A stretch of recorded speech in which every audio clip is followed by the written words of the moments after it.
Okay, YouTube, it's PJ. So this is the first area that I cleared out yesterday. The billy goat worked really well. As you can see from the ditch, there's still a substantial amount of water in the ditches. So, Lucky, come here. I don't want you going in there yet.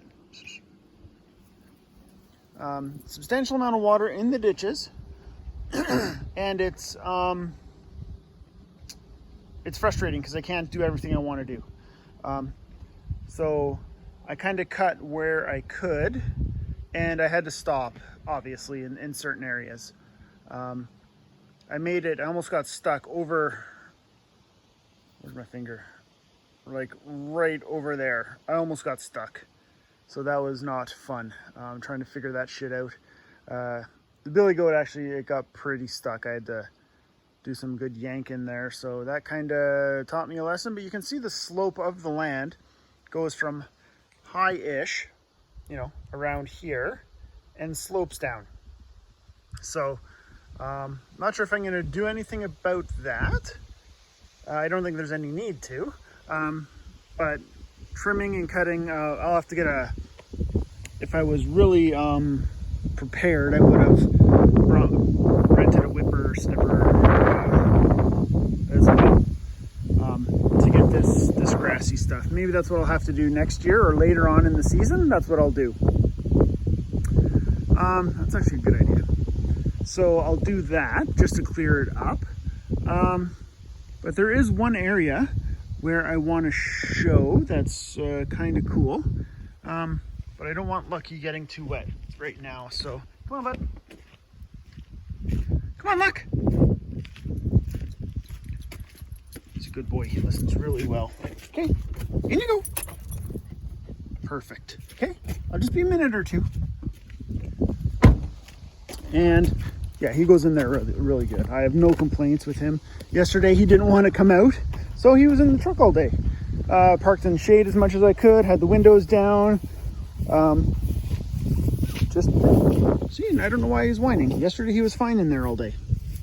So this is what it looks like from the other side. There are thousands of dragonflies.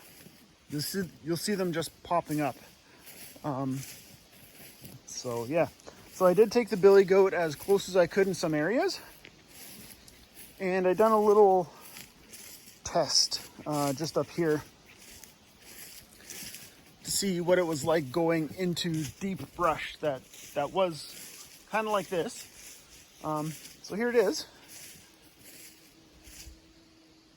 and there are bees around here, so I'm trying to watch out for the bees. There's some.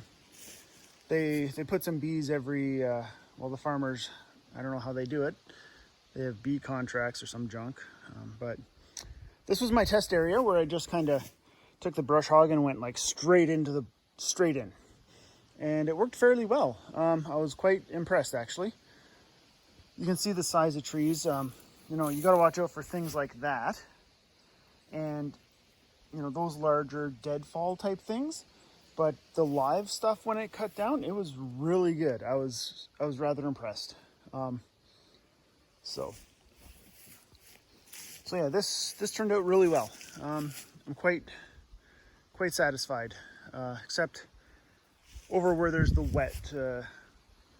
wetter ground. Here, I'll just walk over there. Where it's kind of wetter, it definitely you can do a little bit with the billy goat.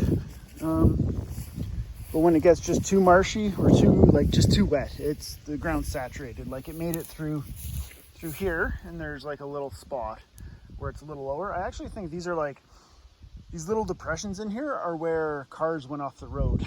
That's what I'm thinking. But yeah, you can hear me walking and it's mushy. Yeah, so up over here, this first pass, this was one of the first passes I was going to try to do, and over there, it kind of got stuck, especially that one right there. So yeah, this is weed eater or string trimmer type territory. Something where I can just walk around. And even like this, you know, there's a little bush just hanging around, not doing much, and it's a care of it. So